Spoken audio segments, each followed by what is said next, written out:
Cuando alguien ha sido deportista de élite, no es fácil en la segunda parte de tu vida darte cuenta de que a lo mejor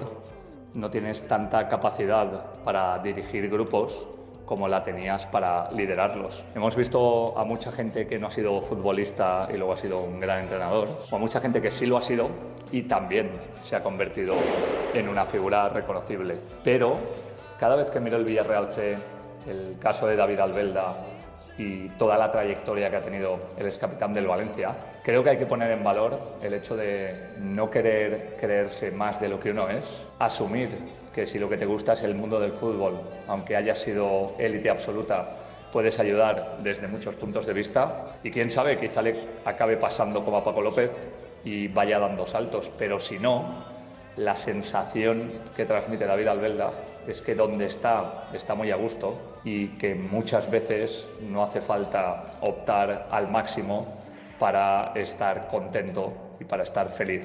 con lo que haces si es que finalmente estás en el mundo que tú has elegido.